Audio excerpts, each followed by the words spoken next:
Action. দিদি কি রে, কোথায় চলে গেলি তুই? এত জোরে হেঁটেও তোকে ধরতে পারলাম না। তুই তো আমার হাতটাই ধরেছিলি, ছাড়লি কেন? ওই স্কুলের কাজটা এত বাচ্চা একসাথে বেরোলো, তখন তো হাত না ছাড়লে এগোতেই পারতাম না। তারপর তো তুই আমার পিছনেই ছিলি। ছিলাম তো, কিন্তু তুই কি সুন্দর ভিড় কাটিয়ে তত্তর করে এগিয়ে গেলি, আমি তো পারলামই না।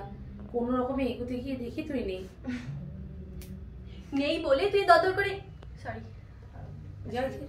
হ্যাঁ, ওই কেউটা থেকে একটু বলবে? আমি খানিকটা এগিয়ে দেখি তুই নেই। নেই বলে তুই মাঝ রাস্তায় চলে আসবি, একবারও ডাকবি না আমায়? আচ্ছা ছাড়, যা হয়েছে হয়েছে, এবার আমার হাতটা ধর আর ছাড়বি না, বুঝলি? সামনেই কিন্তু ইনস্টিটিউট, ওখানে একসাথে অনেক ছেলেমেয়েরা কিন্তু ঘুরে বের, ওখানে আপনাদের হাতটা ছাড়াছাড়ি হয়ে যাবে না তো? এ মা দেখেছেন, আপনাকে থ্যাংক ইউ টুকু বলিনি। আসলে আপনি আজ না আসলে যে কি হতো কে জানে। Thank you. কিচ্ছু হতো না, আমি না এলে অন্য কেউ আসতো। বাই দ্য ওয়ে, আমি শ্যাম সেনগুপ্ত। আপনার? আচ্ছা, আমাদের না একটু লেট হচ্ছে, কয়েকটা বই খুঁজতে হবে, তাই আমরা আসি।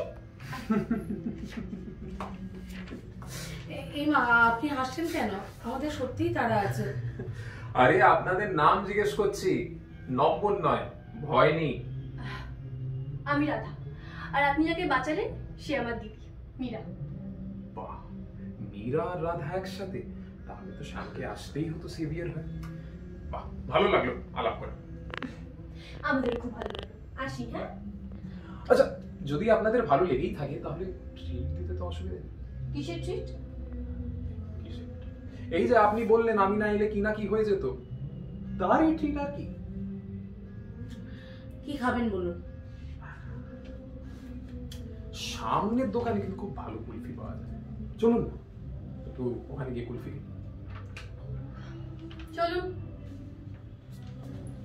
একটু ওয়েট করুন, তোমাদের আজকে তাড়া নেই তো? কোনো তাড়া নেই।